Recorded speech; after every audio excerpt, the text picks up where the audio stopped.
15, 2015. This is your morning edition on I-24 News. Coming up later today, U.S. President Barack Obama says anti-ISIS efforts are squeezing the group's heart in Iraq and Syria. Germany's Angela Merkel is applauded by Time magazine, but has been forced to backtrack on migrant policies back at home. We'll take a closer look.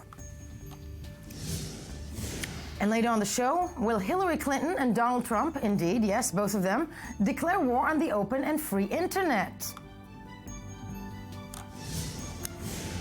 Good morning, I'm Yael Lavie, and we begin in Washington, where U.S. President Barack Obama touted the gains made by the fight against the Islamic State terror group in an address at the Pentagon. Using unusually harsh rhetoric, Obama said the U.S. and its allies were squeezing its heart, the heart of ISIL, that is, in Iraq and Syria in order to make it harder for the group to pump its terror propaganda to the rest of the world, to quote the president. Obama, under pressure to show results following deadly terror attacks in Paris and California, said ISIL has experienced significant losses, most notably in Iraq, where it has lost 40% of its populated area. He also listed the names of the top leaders and commanders taken out by the coalition's operations and added, however, that faster progress needed to be made. He announced that he was dispatching Defense Chief Ash Carter to the Middle East to hold talks and increase the help provided by member states there. I'm joined in studio by I-24 News Middle East analyst Ali Waked. Good morning to you. Before anything else, let's take a look at the following report, break it down from there. For anyone wondering what, if anything, is being done to defeat ISIS, President Obama had this answer. We're also taking out ISIL leaders, commanders, and killers one by one. And our next message to them is simple: you are next. That message after his rare visit to the Pentagon with top security officials talking strategy in tackling terrorism. We are hitting ISIL harder than ever.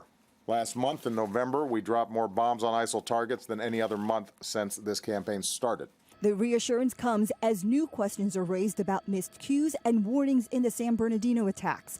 ABC News has learned that Tashfeen Malik had extensive social media postings supporting jihad, but she still got a fiancé visa to come to the U.S. Turns out a secret U.S. policy prevented immigration officials from searching social media as part of the screening process. The primary concern was that it would be viewed negatively if it was disclosed publicly, and there were concerns that it would be embarrassing. Just last year, immigration officials did ask for new policies allowing them to look at applicants' social media public posts, but were opposed by the Homeland Security Department's Office of Civil Rights and Civil Liberties. Had they checked out Tashfeen Malik a little more, maybe she wouldn't have been gotten a visa. Maybe those people in San Bernardino would be alive. Let's go straight to Washington, D.C., where we're joined by Rebecca Shimoni-Stola, Washington correspondent 4 times of Israel. Rebecca, good morning to you. Pardon me. Listening to the speech yesterday sounding incredibly reminiscent slightly of Bush. First of all, what the timing of this speech? What is behind it? The battle is really going that well, or is it elections? Well, the timing of it is perhaps interesting because it comes very shortly after another major address concerning U.S. policy negated ISIL that happened just about a week ago. And really what the timing reflects is much more elections rather than any new action today or tomorrow. Really the big action was that the Secretary of Defense, Ash Carter, flew to the Middle East immediately after the meeting to kind of try to negotiate situations on the ground.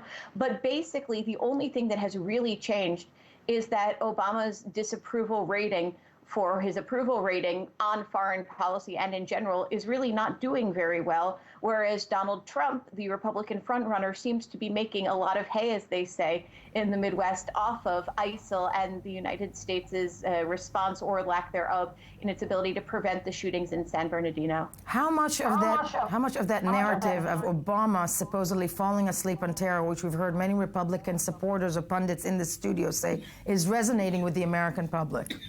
Number-wise. Well, again, if Donald Trump's figures are any indication, it's resonating. And the fact that Donald Trump's figures aren't doing better may not indicate a lack of resonance, but that there is still a little bit of reluctance to say, there's a problem with Obama's strategy, let's all vote for Trump now. There's kind of this happy ground in between for many people, or unhappy ground, whereby they are polling unsatisfied regarding American foreign policy toward ISIL.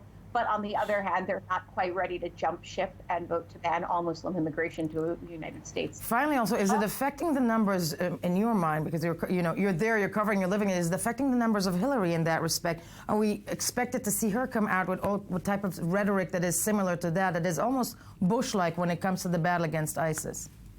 Well, for Hillary, this has been a big challenge. And in fact, Obama's foreign policy in general has been a massive challenge for Hillary to kind of stake out her own positions without completely alienating, first of all, the current sitting Democratic president, but also given the fact that she was his Secretary of State in the first term.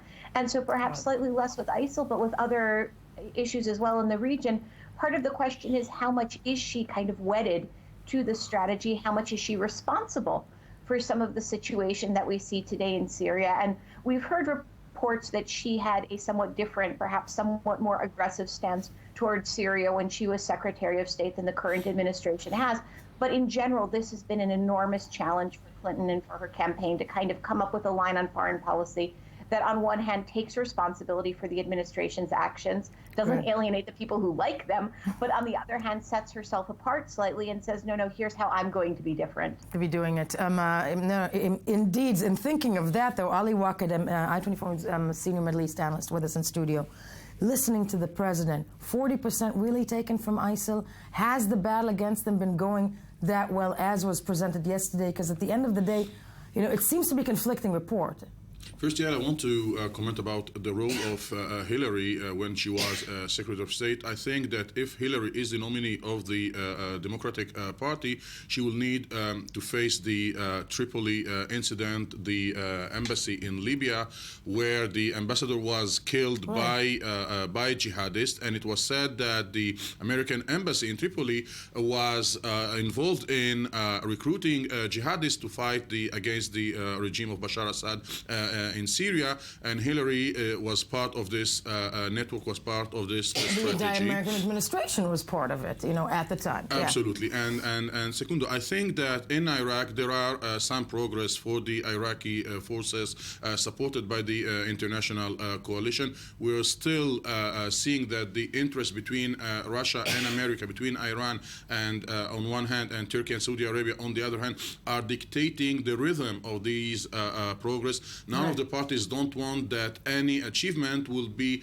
used by the other party. This is why the big state of Mosul is still under the hands of the Islamic State. That is threatening, of course, to use the Mosul dam against any attack. And what about Ramadi? This whole, And of course, we've been for months waiting for Ramadi. And once again, the preparation of the international coalition to back the Iraqi army was frozen for a while after Iraq accepted that in Baghdad there will be inaugurated an operation room common to the Iraqis, to the Iranians, to the Russians, and to the Syrians. The Americans did not appreciate that Iraq is, after all the support that was given to Iraq by the American, Iraq chose very clearly the Russian-Iranian acts in its strategy. We are seeing this now happening vis-a-vis the Turkish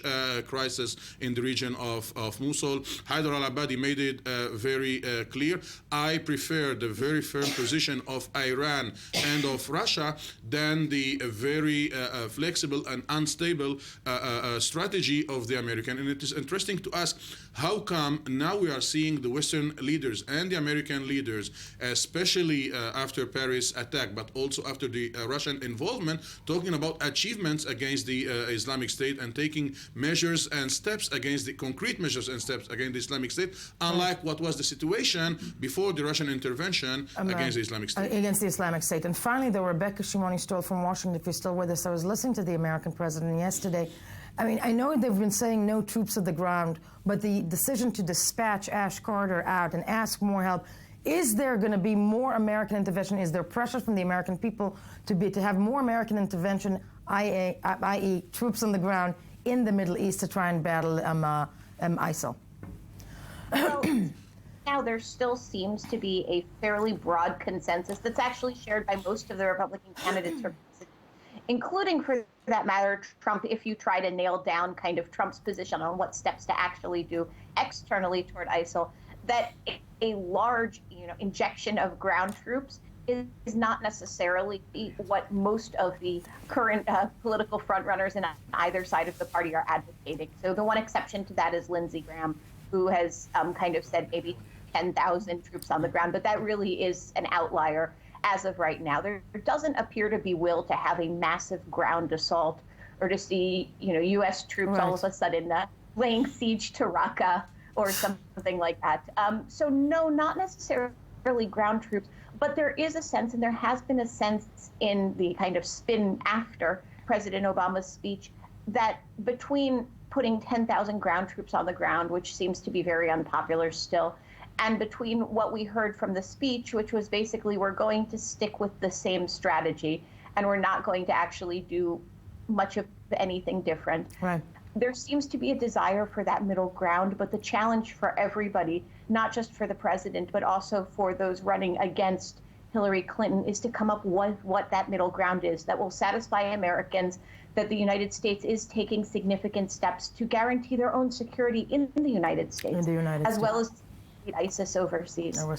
Rebecca, indeed. And yes, Ami Kaufman with us in studio. Yeah, I just want to add something to what Rebecca was just saying about the timing of the whole thing. And we just have to remember that tonight there is a GOP Republican debate on CNN, which is expected to have a lot of Obama bashing in it, especially after the recent events. Right. So I think he's just trying to kind of ward that off. And one more thing about numbers. Recent poll from NBC News and Wall Street Journal shows that his approval rating is right now at 43%. It's his lowest in more than a year, with only 34% of Americans supporting his handling of ISIS. His handling of ISIS. There we go. So that's when you're looking at the rhetoric, it's coming also to try and combat those numbers. Thank you. As we move along.